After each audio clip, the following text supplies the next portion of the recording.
Good afternoon sa atin mga paps. Meron tayo dito Mazda, ano pa sir? Mazda 6. Anong year model sir? 05. 2005. Si sir nga pala yung customer natin. Galing siya sa Quezon City. sa may Baysa. sa may Baysa. Tapos nandito na kasi tayo mga paps sa Kamuning ngayon.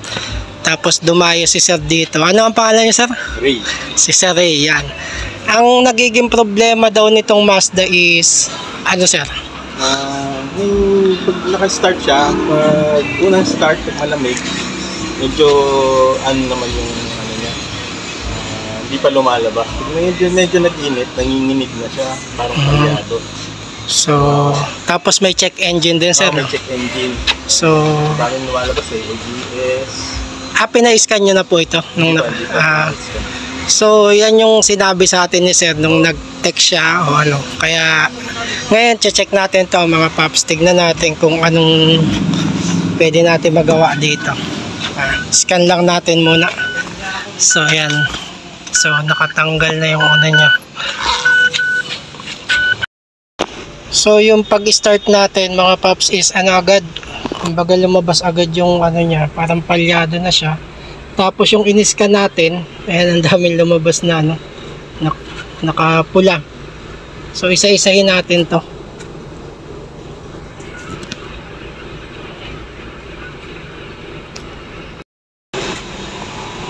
So ayan, lumabas left rail wheel speed sensor input, circuit failure, battery voltage, ECU, yan. So subukan nating i-delete tong mga to.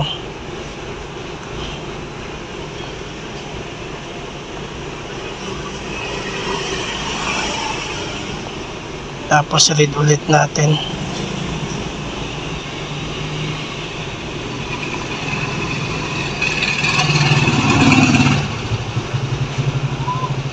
Malapit lang sana ako dun sa inyo nung nakaraan eh. Diyan lang ako sa may North Fairview.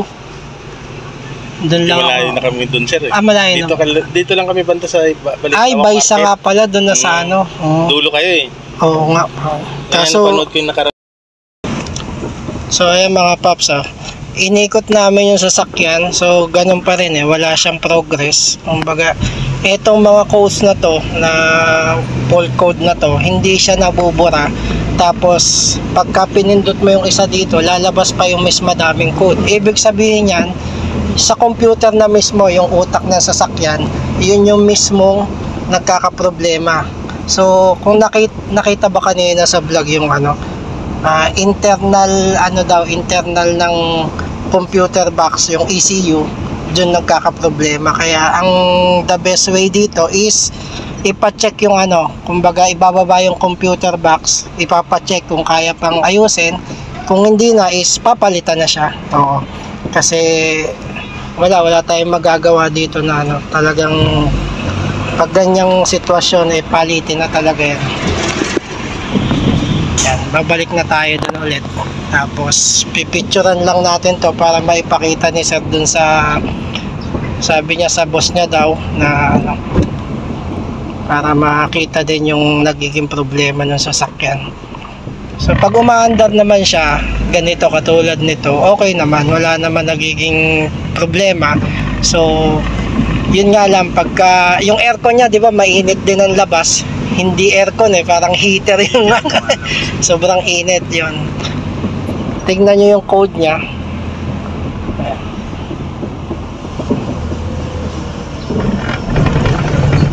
So missing the can. Yan pa lang yung isa, pero ito pa yung iba. Tapos hindi nabubura yung mga code na yan. Ayan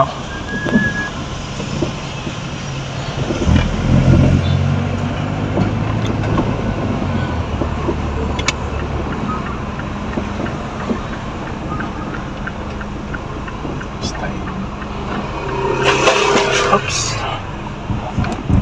Ayan yan, parang umaano na siya pagka humihinto. Ayan, humihinga-hinga siya.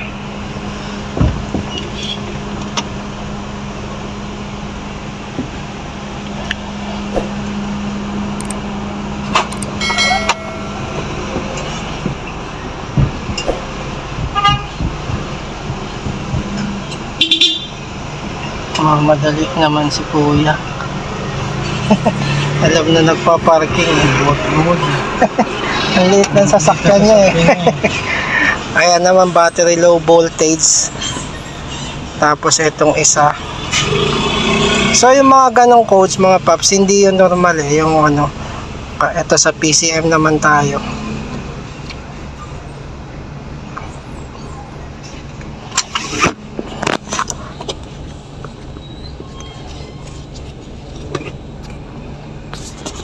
Red port code.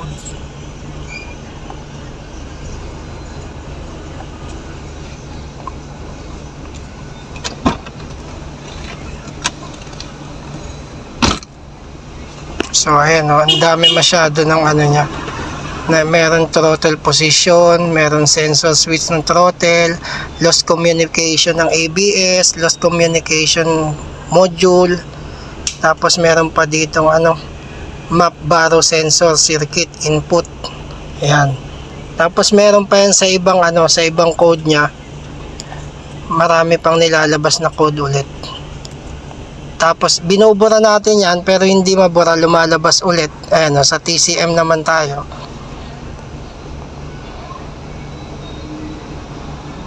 Read transmission gear number 3 incorrect ratio. Oh, yun din. So sobrang dami ng code niya mga paps na pinipilit nating burahin, pero pag binura natin is nandiyan pa rin. Ibig sabihin yan, hindi na siya talagang kailangan ng ipagawa yung ano niya, yung computer niya. Tatanggalin, kung kaya pang ayusin, i-repair, i-repair. Pero kung hindi na talaga, is replace na yon, papalitan natin.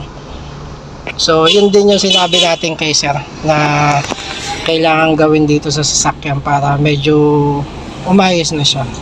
Ayan. So ayan mga paps, nag-decide si sir na titignan niya kung meron siya makikitang ECU nito, kasi talagang nakita niya defective na nakalagay kanina. So ayan, uwi muna sila kasi wala tayong magagawa dito paps eh. Talagang papalitan. Salamat po, ingat po kayo. Salamat po.